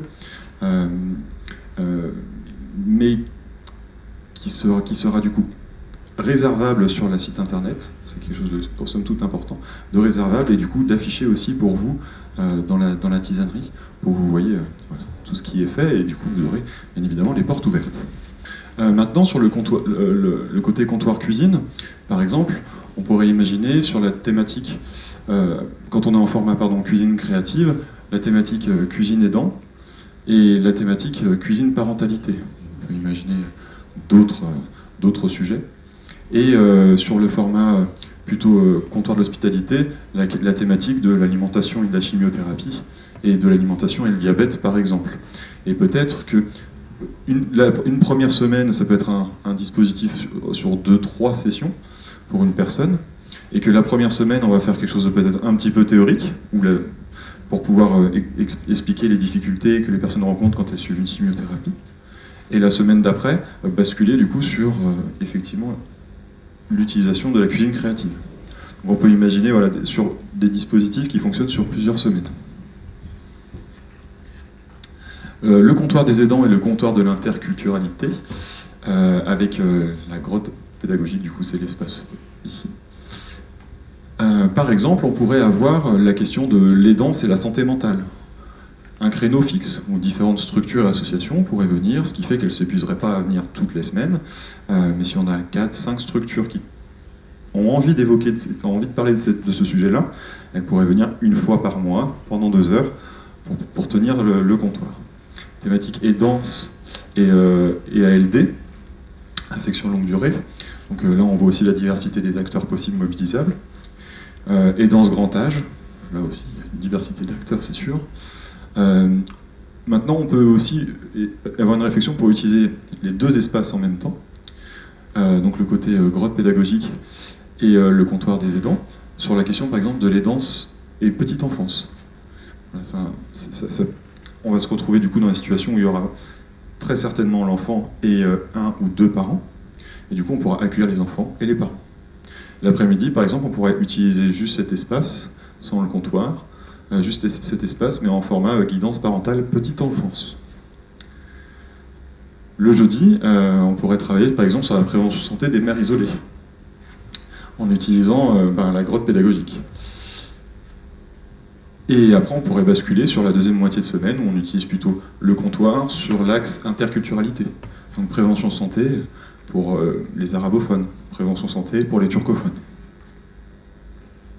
par exemple. L'espace bureau coworking, donc l'animateur, donc le bureau ici, par un petit b, coworking, c'est WC ici. L'animateur, il va avoir quand même quelques réunions dans la semaine à gérer, surtout au démarrage. Donc ce sera un espace propice pour lui. On peut imaginer que pendant les ouvertures du comptoir de l'aidance, on peut fixer des créneaux précis pour faire des rendez-vous individualisés sur la thématique de l'aidance. Toujours pareil, on a les questions d'accueil de stagiaires, de recrutement de services civiques. C'est aussi un vrai travail. On peut aussi inviter dans cet espace différents acteurs pour travailler sur la co-construction d'une action de prévention. Il suffit de choisir une thématique et les acteurs, et puis on peut construire différents projets. Des réunions avec d'autres partenaires et un accueil individualisé sur la question de l'interculturalité éventuellement.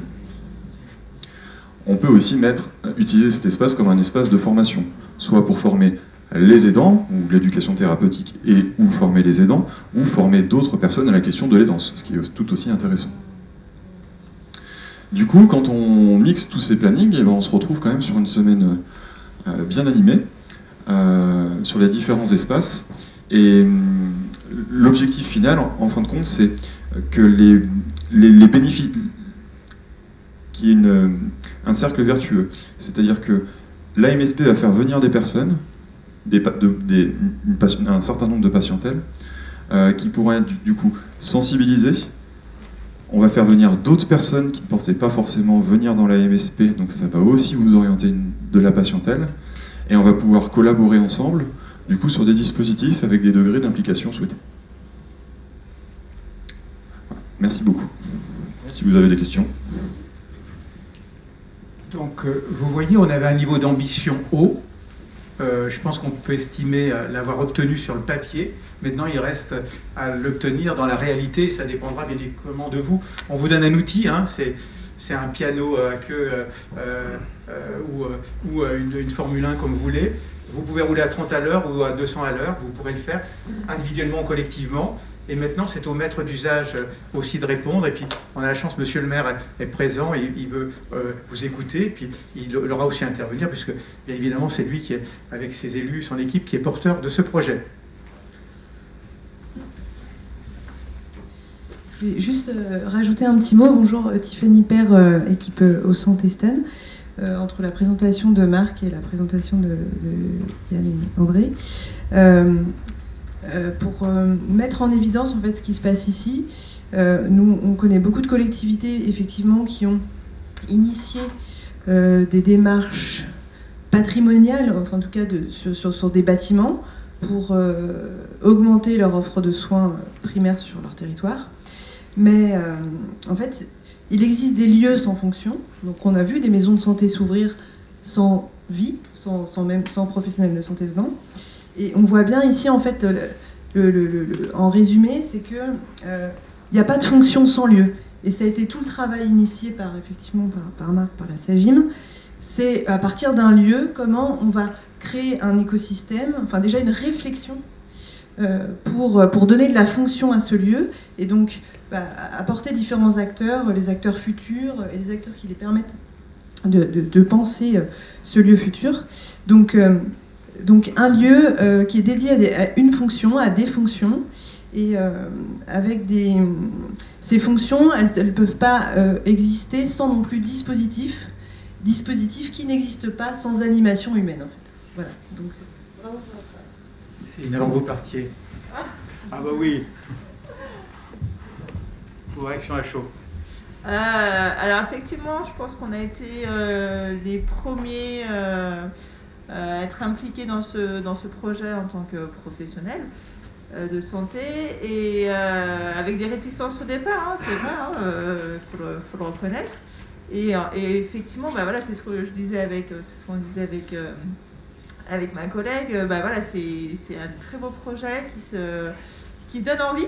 Donc, vous parlez tout à l'heure, effectivement, on a un vrai souci pour faire venir des professionnels sur le territoire. Moi, en tant qu'orthophoniste, ça fait plus d'1 an que je suis toute seule. Ma collègue est partie, je n'ai toujours pas trouvé de personnes, donc, parce que Givors n'attire pas. Donc, on espère sincèrement que ça va changer la donne, parce qu'on a un vrai souci avec des listes d'attente qui n'en finissent pas. Donc, c'est tellement honteux que, voilà, je n'ose même pas le dire. Mais voilà, donc on espère vraiment attirer du monde, très sincèrement. Voilà, donc merci beaucoup à Marc et puis à Haute Santé, à tous les partenaires qui nous ont bien suivis. Et c'est pas fini, hein. On a encore Unitéro.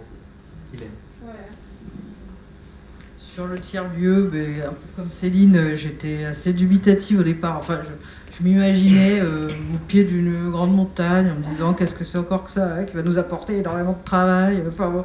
Et finalement, je veux dire, vous êtes des partenaires hyper créatifs et ambitieux, et on est quand même... c'est un super projet novateur. J'espère que ça fonctionnera, que la vie va prendre. En tout cas, tout le monde est très à l'écoute de nos besoins, mais aussi de nos contraintes. Hein, c'est-à-dire qu'effectivement, l'animation, la coordination, nous, professionnels, on ne peut pas du tout gérer ça. Mais en revanche, on a plein d'idées, quoi. Voilà, et plein d'envie pour que nos patients puissent participer à tout ça. Donc voilà, c'est chouette. On est vraiment emballés, je pense, maintenant. Donc Paris tenu, hein, c'est enregistré. C'est vrai, pardon, pour rebondir, que la créativité dans l'art du soin, c'est un ingrédient de l'attractivité d'un territoire pour les professionnels de santé. Il y a plein d'enjeux, il y a les conditions de travail, il y a le coût du loyer, il y a d'autres enjeux, l'accessibilité, les difficultés. Voilà, mais la créativité dans l'art du soin conditionne pas mal de choix, notamment sur les nouvelles générations, et beaucoup en psychiatrie d'ailleurs. Parce qu'il y a il y a toute une structuration à l'heure actuelle de ce qu'on appelle les INM, les interventions non médicamenteuses. La cuisine, le sport adapté, l'ortithérapie, la zoothérapie. C'est en train de monter, ça se structure au niveau national dans les universités de médecine, les facs de médecine, et c'est vraiment mis en avant comme travailler sur la créativité dans l'art du soin pour les professionnels de santé, recréer du lien entre les soignants, les patients et les aidants, et du coup renforcer les parcours de soins. Oui, bon, après moi, c'est ce projet de tiers-lieu, c'est la création de la maison de santé. Moi, c'était des choses, ça m'a donné envie de faire cette année de l'éducation thérapeutique, en tout cas d'une formation d'éducation thérapeutique. Et peut-être du coup de pouvoir trouver aussi ma place dans ce tiers-lieu dans cet après-midi. Voilà. Alors, au niveau du pôle infirmier aussi, nous, on est très emballés. En tout cas, sur le papier, ça fait rêver. C'est vrai qu'au début, c'est pareil, on était un peu dans l'idée où on ne savait pas trop. Mais en tant qu'infirmière, nous, surtout pour la prévention, pour tout ça, on espère être des acteurs très actifs, c'est le cas de le dire. Merci beaucoup. Alors moi, je suis désolée, mais il y a quelque chose que je n'ai pas compris. Enfin, si j'ai bien compris, il y aura un animateur qui sera recruté, mais tous ces ateliers que vous nous avez présentés sur la semaine, qui va les animer? On se retrouve sur deux possibilités. On a ouvert un tiers-lieu à Saint-Étienne de Santé. Ouverture officielle mi-mars de cette année, mais on a déjà les locaux. Et le travail en amont qui a été fait, c'est avec les acteurs du territoire. Voir les besoins de différentes associations, notamment pour animer un cours de cuisine, par exemple, c'est tout bête, mais France-Loire Alzheimer, si elle veut animer un cours de cuisine, il lui faut une cuisine. Et ben du coup, ici, on pourra mettre à disposition gratuitement la cuisine, organiser tout l'atelier le avant-après, pour que ce soit facile pour eux, et libre à eux de pouvoir du coup proposer cette animation-là. On est dans peut-être une majorité des dispositifs sont animés par des associations, d'où le travail de coordination et d'animation de l'animateur qui est d'aller voir tous les acteurs pour définir les besoins et collectivement travailler et co-construire des fiches projets en fin de compte sur alimentation chimio, alimentation diabète, avec les différents acteurs. Ça, c'est une possibilité. Et la deuxième, c'est de monter, aller chercher des financements pour payer des prestataires. Et peut-être qu'un cuisinier enseignant, ça peut aussi être une bonne solution. Un mix des deux, voilà. On a des partenaires pharmaciens qui sont à la fois concernés ou pas. Quelle est votre réaction? On a là où puisque vous avez participé à plusieurs ateliers, comment vous semble évoluer le projet et comment vous vous senteriez impliqué? Il y avait le côté abstrait la dernière fois, puisque c'était les idées. Là, on voit mis en lumière plus concret, qu'est-ce qu'on peut faire. Anne-Laure parlait prévention, oui, atelier de dépistage, par exemple diabète ou des choses comme ça. Ça peut être fait plutôt que côté pharmacien, chacun le fasse dans son coin. Ça permet de mutualiser aussi des possibilités. Ça nous est arrivé dans la pharmacie qu'on soit deux pharmaciens à le faire, ou un Auvergne, un dans le centre. On touche qu'une partie. Là, ça permet de toucher sur une semaine, sur 2 jours, de mobiliser éventuellement un professionnel pour le faire et que la population sache où aller aussi. Je parlais surtout des dépistage prévention par exemple. Par rapport à la parentalité, est-ce que tu peux réagir et nous dire par rapport à cet outil? Alors, juste, je voulais reprendre dès le début. Merci d'avoir organisé tout ça, Marc. Alors, pour certains, vous découvrez le projet. Moi, j'ai eu la chance d'y participer dès le début. Et ça a été rondement mené. J'étais pas très optimiste. Rappelle-toi au début. C'est une grossesse. Hein. Ouais, voilà. Et là, le résultat, pour moi, alors comme tout le monde, sur le papier, oui, on a un peu des étoiles plein les yeux.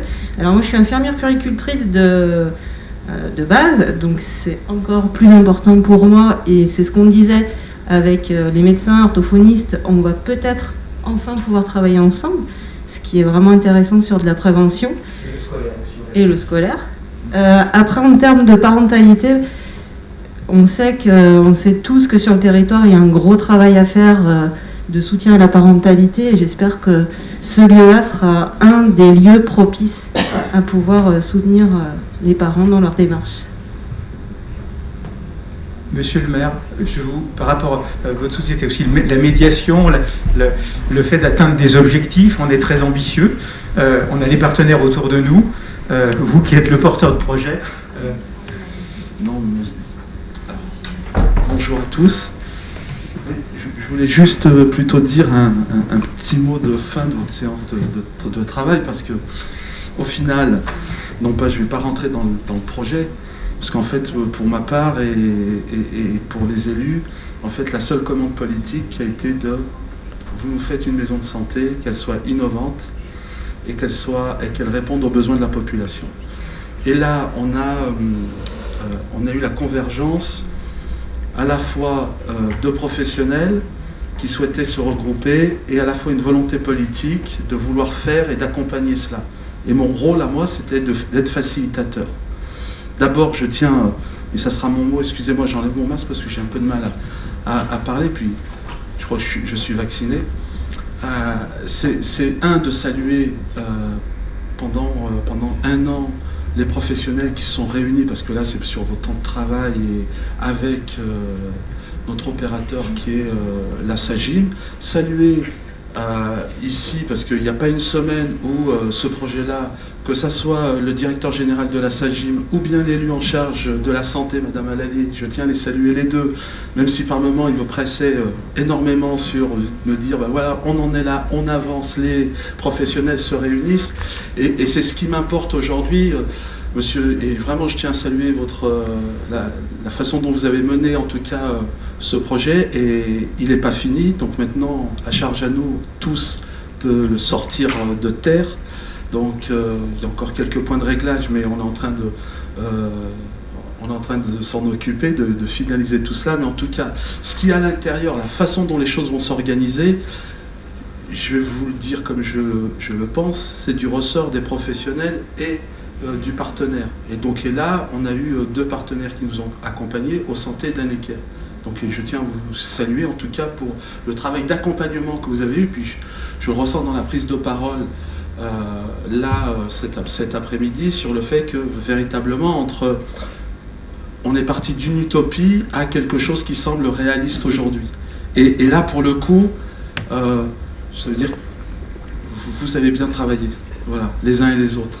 Vraiment, et je tiens à vous saluer parce qu'on passe d'une utopie à une réalisation qui va voir le jour dans quelques mois.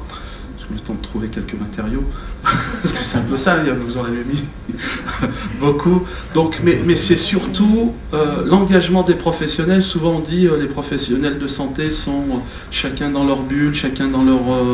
Et là, pour une fois, à Givors, il y a des professionnels de santé qui se sont rassemblés, qui ont voulu porter avec la SAGIM un projet, et donc et cela pour nous, les élus que nous sommes, et nous représentons aussi les Givordains, je veux dire c'est un vrai plus, et je tiens à saluer vraiment tout le monde du fond du cœur pour ce travail qui a été fait, parce que je sais que c'est beaucoup de réunions, c'est je crois 2 réunions tous les mois, donc dans différentes configurations pour faire avancer, pour arriver à cet aboutissement-là. C'est 80 personnes mobilisées. C'est 80 personnes mobilisées, merci. Aujourd'hui, vous êtes à peu près 40 avec une vingtaine, 20-30 en présentiel, et puis une quinzaine derrière les écrans. Donc vraiment, toute cette énergie, au final, c'est pas rien. Ça veut dire qu'on aboutit, c'est un vrai projet, c'est un vrai engagement aussi politique, ça veut dire que des choix financiers importants faits et qu'on a acceptés tant avec la SAGIM, notre société d'économie mixte, mais sachez que voilà, vous avez des élus présents, qui vous accompagnent, qui facilitent aussi les choses, de faire en sorte que ce nouveau bâtiment qui va accueillir des professionnels de la santé puisse en accueillir de nouveaux aussi. Et je salue vraiment la présence de tous et le fait qu'on ait pu travailler ensemble dans cette configuration-là. Et on le fera aussi dans d'autres domaines. Et en tout cas, j'espère tous ensemble, vraiment le plus tôt possible, aller voir ce nouveau lieu, ce nouvel espace de la santé. Et j'espère qu'il fera référence sur le plan national, parce que c'est quand même ça, la commande politique, c'est innovation, et puis que vous ayez le meilleur outil pour accueillir les Givordins et les Givordines, et au-delà des Givordins et des Givordines, les métropolitains et métropolitaines de notre territoire. Voilà ce que je voulais vous dire, et vraiment, du fond du cœur, au nom de l'ensemble de la majorité, je vous salue, et du travail que vous avez fait avec la SAGI. Merci à tous. Du coup, en tout cas, sur ce projet-là, je trouve qu'il s'adapte et il se transforme tous les lieux. Et comme le disait votre collègue, du coup, je pense que justement, tout le monde a sa place, et de faire venir les jeunes dans ce type de lieu, non seulement ça leur parle en termes de thématiques, d'ateliers, mais ça leur fait découvrir, ça les fait entrer dans un lieu qu'ils n'auraient peut-être pas ouvert tout seuls. Et c'est aussi des personnes qui sont aidantes, puisque voilà, on parle aussi de la culture, et souvent ils aident leurs parents qui ont des difficultés au niveau de la langue. Enfin, ils sont concernés à de multiples facettes, ces jeunes-là. Donc oui, c'est un beau projet auquel déjà on les voit. À Saint-Etienne, il y a eu une belle initiative où c'est des jeunes qui ont fait une vidéo sur l'accès dans les trams pour les personnes à mobilité réduite. Donc c'était pareil, pas pour les jeunes, c'est pour tout le monde, mais ça a été fait par les jeunes. Et du coup, une chose est certaine, c'est que ces jeunes qui ont fait cette vidéo de promotion sur cette question, eux, ils sont ultra sensibilisés pour toute leur vie. Et du coup, c'est pour ça qu'on a quand même intégré au tiers-lieu le dispositif vidéo de captation, parce que c'est un bon outil pédagogique pour les plus jeunes, et puis ça peut avoir une utilité pour diffuser des messages de prévention. Donc ça va pouvoir faire de la prévention sur ceux qui voient, mais principalement et de manière beaucoup plus ancrée, ceux qui font cette campagne. Et c'est là que c'est vraiment intéressant de travailler peut-être avec les collèges, peut-être avec les lycées, sur différents enjeux, l'alimentation, le diabète et autres. Merci. Je vais interpeller Thierry parce qu'il a mobilisé tous ses services. Je te le prends à chaud là. Mais c'est important qu'on ait aussi ta réaction, parce que tu es à la fois en impulseur, en catalyseur, mais aussi en orientateur. Est-ce que ce qui est présenté te semble rentrer dans le cadre de la politique communale ? Bonjour à tous, donc Thierry Game, je suis directeur général de la mairie. Alors, pour répondre à ta question directement, Marc, on est quand même plus sur un projet, enfin sur une attente politique, donc ça ne m'appartient pas trop de la juger, mais en tout cas, ce que je peux voir, c'est que le projet s'est fait en concertation. Tout n'est pas réglé, pour autant. Je pense qu'il faut quand même être lucide sur les différentes étapes, notamment sur la gestion du tiers-lieu. Où on a encore un chantier, vous l'avez un peu évoqué, sur les différentes hypothèses qui existent. Il faut qu'on creuse, mais par contre, on en parlait un peu avec Jean il y a quelques instants, il faut qu'on arrive à animer ce lieu de manière à ce que ça rayonne effectivement, et qu'on puisse se dire que on pensait y arriver et on y est arrivé. Pour l'instant, pour moi, on est encore au milieu du chemin. Cette partie de l'animation, c'est ce qui va faire que ça marche en fait. Donc voilà. Il y a le lieu, mais il faut qu'il y ait l'interaction, mais on sent des professionnels motivés. C'est la bonne surprise, parce qu'effectivement, ça aussi, c'était pas forcément quelque chose d'attendu. C'est vrai que j'avais une vision quand même d'un tiers-lieu après plutôt séparée de la partie MSP. On voit qu'il y a quand même des possibilités de collaboration. Donc je pense que la mairie mettra les moyens pour en tout cas coordonner le travail qui sera fait, les mises à disposition. On a déjà aussi un peu fait par rapport au centre de gestion là, qui va sans doute louer quelques locaux, donc j'ai bon espoir. Mais encore une fois, il y a encore un peu de boulot. Il y a du travail. Mais c'est vrai qu'on est parti de beaucoup de scepticisme, voire de négation, à beaucoup d'enthousiasme. Maintenant, on rappelle qu'il reste encore 12 mois pour vous donner des clés pour pouvoir travailler. Oui, alors je posais une question sur le... Alors j'ai compris que le PAEJ allait, d'ici 2 ans, intégrer en tout cas cet espace, ou en tout cas patrimoine. Ma question, c'est le lien entre le PAEJ et le tiers-lieu santé, et puis peut-être comment on peut travailler dans cet espace de tiers-lieu santé sur une question de préfiguration du PAEJ. Et là, effectivement, les éducateurs qui ne pouvaient pas être là aujourd'hui sont très preneurs de participer, bien évidemment. Oui, donc la préfiguration du PAEJ, on va la commencer, puisqu'on va ouvrir un premier lieu dans les locaux du XAPA.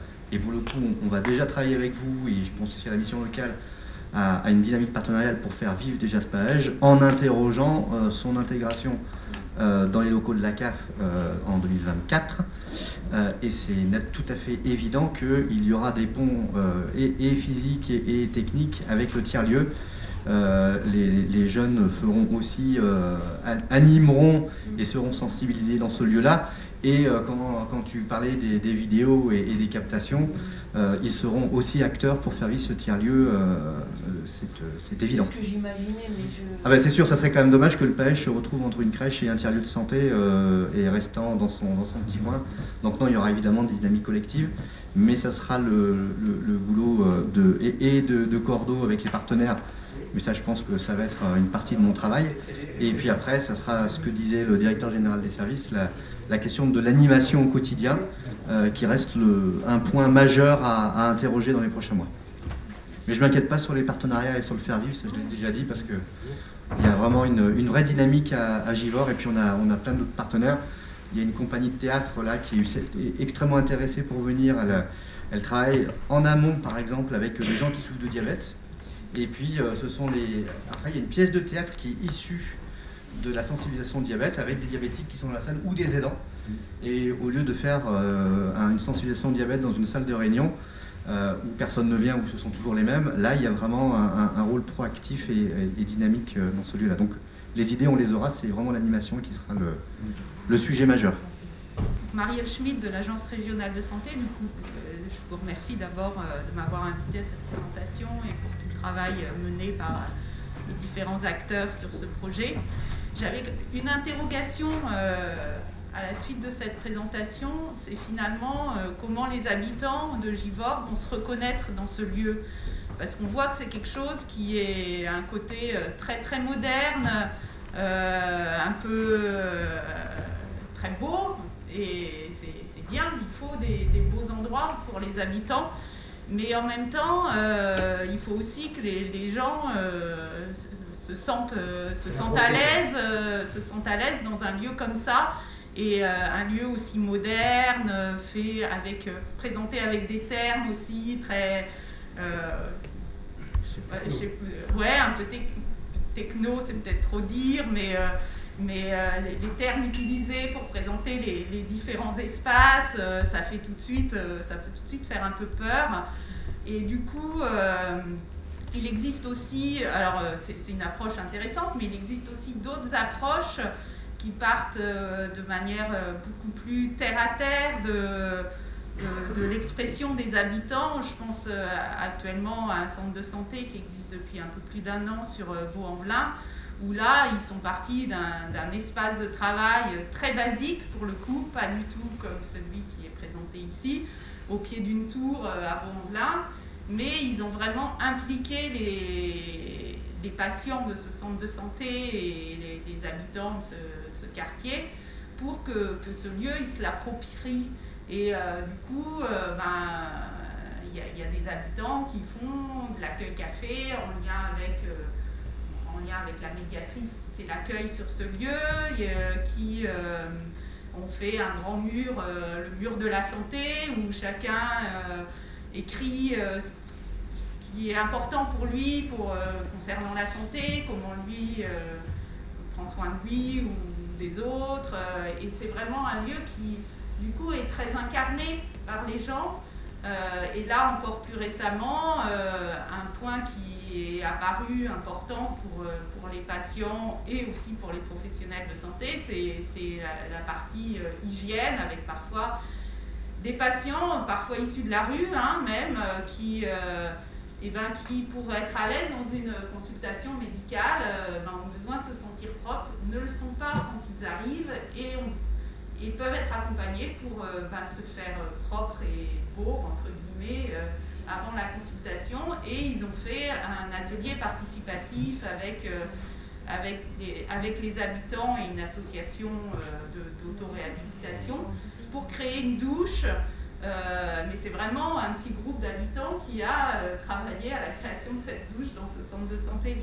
Et c'est des exemples, je ne dis pas que c'est ça qu'il faut faire, mais là, on voit qu'il y a quelque chose qui est très construit avec les professionnels, et c'est bien, qui est moins construit avec les habitants à ce stade, et qui peut faire un peu flashy, quoi. Je ne sais pas comment dire. Et donc voilà, c'était juste ma petite contribution, très modeste, à réfléchir à ce sujet. Voilà. Alors, vous avez raison, l'appropriation est un vrai sujet. Néanmoins, avec un mauvais outil, en général, on ne fait pas du bon travail. Là, je pense qu'on a un outil d'exception, et c'est le travail, la réflexion de la ville, du contrat local de santé, d'avoir justement cette dynamique d'animation. Et je pense que l'intelligence collective, la vôtre, sur les retours d'expérience est importante. On a été informé de cette expérience de Vaux-en-Velin, qui est intéressante, et qui est sur un quartier.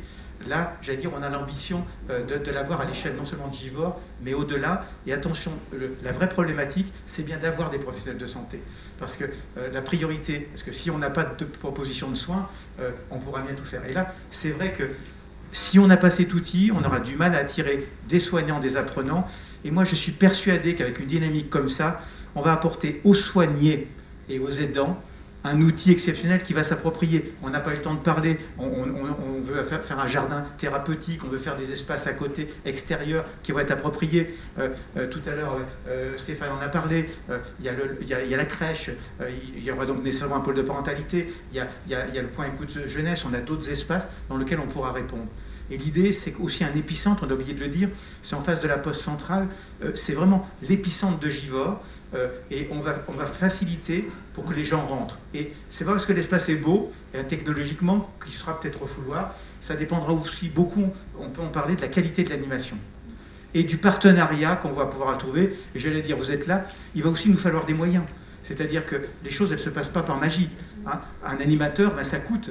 Et là, on va taper au portefeuille, Thierry sourire, il faut que la métropole, l'ARS, la CPM, la CAF, la ville, apporte sa contribution. Je reprends la métaphore de Stéphane, il n'y a pas de jardin sans jardinier. Donc là, on a fait le jardin, maintenant on a le terreau, il faut le jardinier pour animer tout ça. Je peux juste compléter très rapidement.